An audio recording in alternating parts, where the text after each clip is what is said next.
Hello, nhớ xong là you know cái chú cái này cái mà cho lú rồi ạ cái sai chọn đông tê chế cho những nhỏ lú rồi nữa rồi nè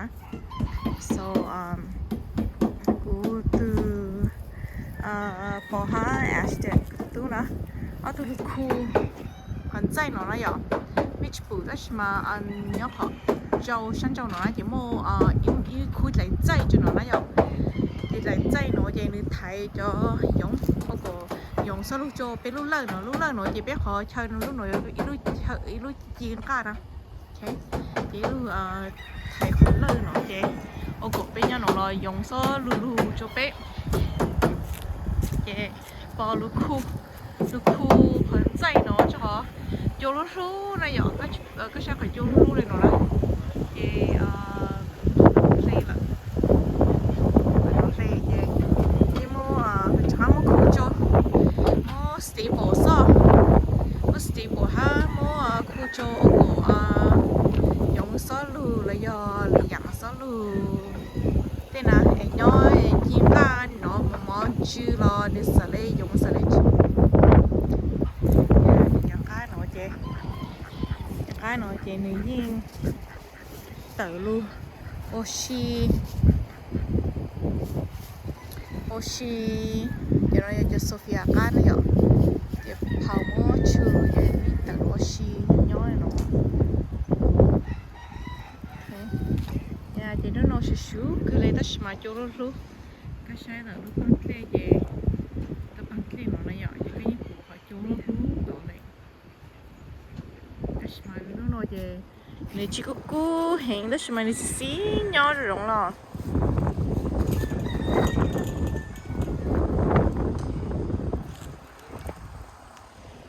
Chạy, nhớ tụi nó khu á, tụi nó khu bên gì? Để tao nói cho, ilu backyard. Oh, in case me sáng nông đào chẳng ilu chuyện nó nè. Ít lạng lô đó chỉ mà cho một cho lá căng cho nó nè nhỏ mà khó căng lá căng cho nó á về khó chơi nhỏ chỉ như một chú một mang trồng tu về có những nó mang cô xí tu nè nhỏ về tu chú chế mấy cao nhỏ hơn thế nó nè thì nếu như xỏ khó cho lá căng nó nè thì do mang lù là chú lù về còn nó số lù chế lù chế nè nhỏ về nếu nhỏ họ về lúc họ về bên lúc AC bên lúc cho AC nó cho đồng chí nó cho họ cũng chỉ nó cho AC ya cho sa ok về bên sau mua họ cho lá căng nó bên mua họ cho lá căng nó từ đi thái chú lo liền thế thì lúc lơ là nó thế nhà nó mà my god biết cool là chỉ ní mất tu ít cho cái kia nó chỉ cho rong lại chứ you need to vậy mới ít cho sấy cha là hết nó vậy chú cho sấy luôn à lu chả mất thọ cho ok tại vì nó cũng sợ lu nãy thì cũng mất nó khơi mình gì rồi nó to rồi khơi mình chỉ cái cho tàu còn nó nãy thì số xong cũng cho tàu bây giờ nó pin to hay là mình pin chỉ lấy nó là cũng cho tàu cho passion fruit là giờ mong lu hà chỉ phô lăng nè giờ tất mà nữ thầu nữ chi tàu nè thì nữ take lấy bé lì nữ mà xả căng nè giờ thì bên nhau lúc giờ nó thì nữ chạy tung nó mình chỉ thì nữ xả chỉ tàu lấy ha nữ xả chỉ tàu lấy thì nữ tập bằng rong có ha nữ nó chỉ căng sự đó mà xả chỉ tàu lấy thì tiếng chiều nó cũng cho tàu ít cho tàu lại nó chỉ là cũng mất khơi mình chỉ nè tại cái nó cũng chua luôn nó cũng tao mất cái máng nó bắt chết cũng mất cho ăn cứ lú gì cho nó cũng bên nó cũng cho yếu luôn cho cũng cho ha ok cho hạt gió lo cho cái hạt sáng là nó để cho cũng mất cho băng mình chỉ lại ok nhà bác cũng chụp khơi cho khi nhớ nó khi nhớ nó mất cho nó cũng chỉ to mất khơi tại vì từ nó biết tôi cái kia nếu mất kia outside luôn nãy chỉ biết cái kia biết còn nó khỏi cái kia nè thì này biết cho kia cho tàu cho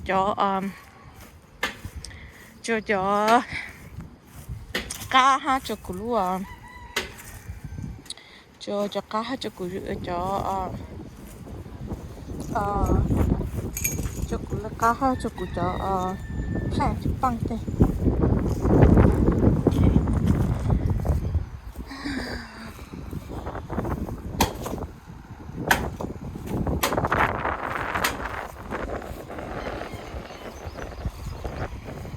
để luôn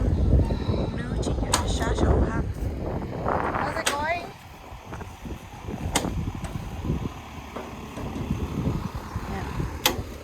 Yeah, sao từ ô chụp tăng rồi. Mất staple. Cái mất staple cho sao? Để lúc nó lúc lời bên nhỏ nè. Để bé tự luôn nhỏ nó, bé chỉ chun nhỏ. Đó là chiên cá nó mỏ nó là tao. Xí nhỏ hả mà. Okay, bà ta này của chị thay nè, đó là của ý cho basil, lấy cho lờ cho chút loại chị, cái nó phở nó giòn, vậy của cho tàu để cho tàu có pin tổ áo nè, của cho kho cho nó, thì của cho tàu cho chín nè,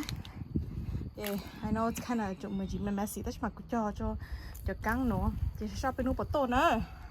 Nếu ai cũng nãy tôi sai cũng nãy cho tóc cá tôi cho cũ nè, chị cũng cho tao biết cho, đó mà cho nó cũ baby cô chị cũng cho nó cho chị lấy chị cũng mới cho nó cho cái của nó cho cái tóc câu gì, ok? Chị nếu cũng cho chị lấy cho khỏi bị áo cô chị cũng cho biết cho họ sao, lúc nào cũng cho tăng lúc nào cho nó một chỉ tổ đó mà họ phải nước tổ miếng chị,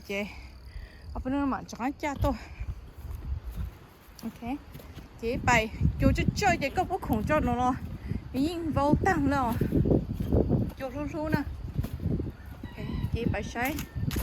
cho cá rồi luôn cái hồ cho nó mỏi cho tăng rồi cho lúc bằng sầm chỉ nó cũng có khủng có phở nó là mà tốt lên cho phở nó sao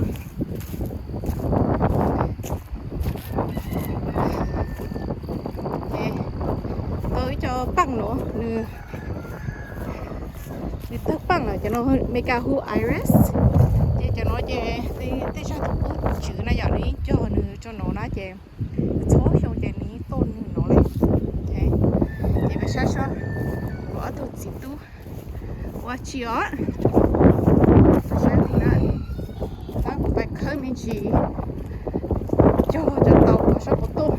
nó lấy nó nữa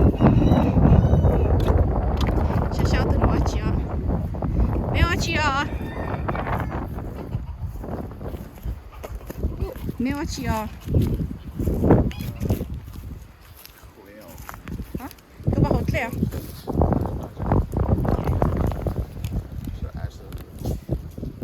？You want water?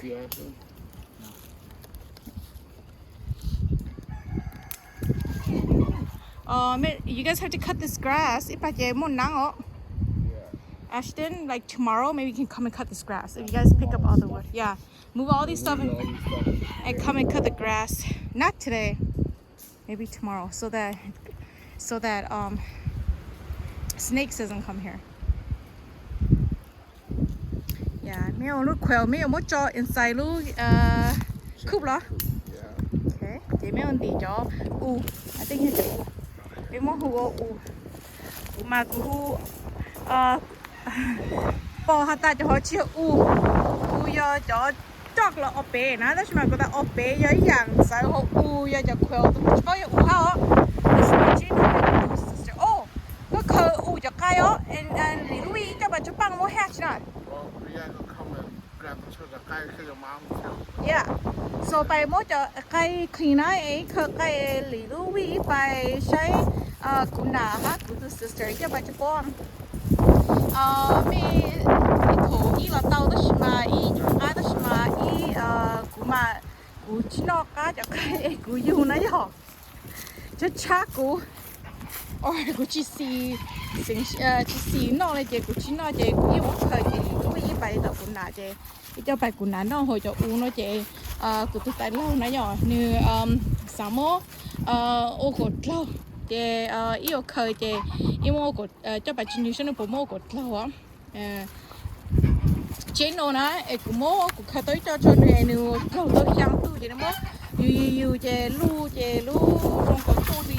ko hi ho lu na je nu mo to na rồi ko ku je cái sai cho lu e cho o te no bong ta lại chỉ không to mo clean lại te sai yo cha shi ha to clean okay để cho bài nó số thử cho bài có chiếu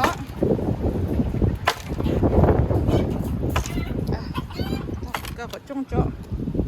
个好重的手来吃，就上去这了。好，不吃。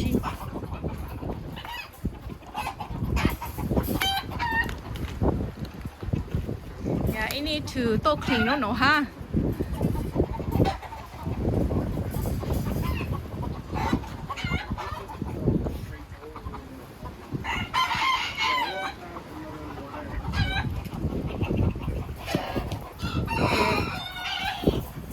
Nói dọc cố quá nói ít dọc cố từ đó chỉ tu ít chỉ cho bài hủ là ha cho bây giờ tu cố thôi Gino na Gino là sẽ u rồi did we buy last year or year before that last year cái gì nào okay Gino ấy có cầu tu á yêu cầu tu chỉ tu lâu luôn á chị bỏ sang yêu bố này giờ chị yêu cầu tu luôn chị yêu chỉ khu này giờ chị cầu tu chị trong cái ít bộ hao á ít thấy bộ đoàn cho hao á chị yêu luôn chị giống gì tu so ít khu nó cho bố chị giống gì tu sư bố gì yêu bố cái bố mi chị luôn lên nói chị sợ ít chỉ sợ bố cho tu lên luôn cái sao mẹ sai mẹ bỏ sổ cho yêu anh chỉ sổ chị bởi vì giống như tu sọ có chuyện không mỏ ha không khẩu cho bọn nó không chơi cho bọn hậu sự chị bởi vì you take care of your own baby ha ý nhà cho nó này ý nhà cho cái tự tiền nó nè cho họ bố giống nhà ha ý giống như tu sọ có tu bố chị có chỗ có lúc chị cho bọn nó bọn nhỏ ha có mua cho mỏ cho bọn nó sẽ chị bởi vì bố cho cài lệ chị bố những bố cho bên ngoài giờ bố yêu tới cho mi ăn nè thì cũng mà lúc thay cho mi sai á ok thì bố giống như tu sọ thôi của nhà cho họ nè bây giờ xong nói chi chú bố là thì cho họ ít bé xí bằng xong chỉ nhớ chế lên nè chị ít chi chú bố cho cây là chị ít tu cho nó sẽ là giống như tu where's the eggs các bạn show me nè từ mami nó từ nước phun cho cây nó nè chị sao nhà ta đấu hiểu nhá họ nhà nước phun á thì ở bên ít thì lần đây nó sẽ nước phun mua mi ai chú cái mà thay mi sai á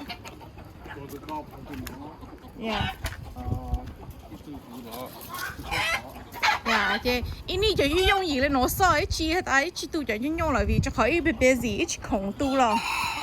chị ini to I think là nên chỉ cần nắng nóng thì chỉ cần khi nhau mới cho khi nhau nó khu chụp ở trên này rồi ini to mới cho khi nhau nó chụp ở trên cho tu bổ này ini to mới chụp ở trên oh there's that bucket of food let me go inside and I'll tell Elvis to bring it okay cái của Thái là nó cho mấy sai sò nó từ khu em mới cho u khu nó em connect nó rồi em của cho u từ oxy cho nó ok giờ từ u lên nó cho u của cho u nhó cho nó cho u nó mấy sai cho mấy bộ khá của nó u là chỉ cho nó mấy khá của do nó mấy hai yes cho của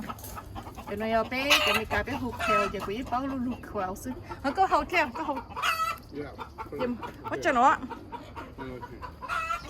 okay có hot lệ của bay inside để mà hai của Elvis sang cho mở cho con okay should I exit that door yeah okay cái của bay á show me yeah okay Ashton, can you come in?